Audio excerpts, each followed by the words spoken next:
Praise the lord. దేవుని వాక్యం నుండి ఆదికాండము 6వ అధ్యాయము 18వ వచనం చదువుకుందాం.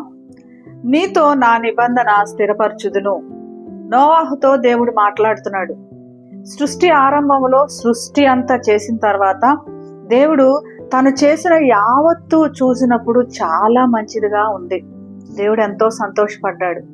తర్వాత అదే దేవుడు ఏం చెప్తున్నాడంటే, మనుషుల హృదయం యొక్క ఆలోచనలు అవి వాళ్ళ ఊహ అంతా కూడా చాలా చెడ్డది కాబట్టి సృష్టి అంతా పాడైపోయింది.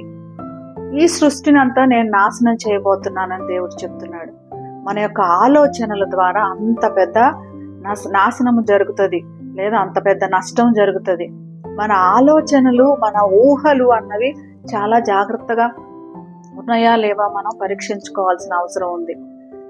ఈ ఆలోచనల వల్ల సృష్టి యావత్తు తుడిచివేసి దేవుడు మళ్ళీ కూడా కొత్తగా ఏర్పరచాలన్న ఆలోచన దేవునిలో కలిగింది. కాబట్టి నోవాహుకి దేవుడు ఒక ధైర్యం కూడా ఇస్తున్నాడు. కానీ నేను నీతో నిబంధన చేస్తున్నాను, నేను నీకు ఒక ధైర్యం ఇస్తున్నాను, నీకు ఒక ట్రస్ట్, నేను నీతో ఉంటాను అని చెప్పి దేవుడు నోవాహుని ధైర్యపరుస్తున్నట్టుగా కనపడుతుంది. నోవాహు హృదయము దేవుని ఎదుట చాలా మంచిగా స్పష్టంగా ఉంది కాబట్టి తన యొక్క హృదయం వల్ల తన కుటుంబం కూడా రక్షించబడింది.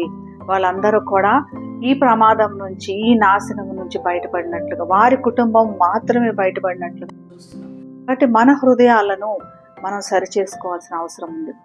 దేవుడు మనకి నిబంధన ఇస్తున్నాడు. నోవాహుతో మాత్రమే కాదు, మళ్ళీ మోషేతో జ్ఞాపకం చేశాడు. తన కుమారుణ్ణి మనకిచ్చి మళ్ళీ మనతో నిబంధన అనేది జ్ఞాపకం చేశాడు. కాబట్టి దేవుడు మనల్ని వదిలిపెట్టే దేవుడు కాదు. మనం హృదయాలను మనం సరిచేసుకొని ఆయన ఎదుట హృదయాన్ని బాగు చేసుకోవాల్సిన పరిస్థితి. కాబట్టి దేవునికి ప్రార్థన చేసి మనల్ని మనం సరిచేసుకున్నాం. పరిశుద్ధుడైన యేసయ్య, మా హృదయ ఆలోచన అంతా చాలా చెడ్డది నాయన, మమ్మల్ని సరిచేయండి.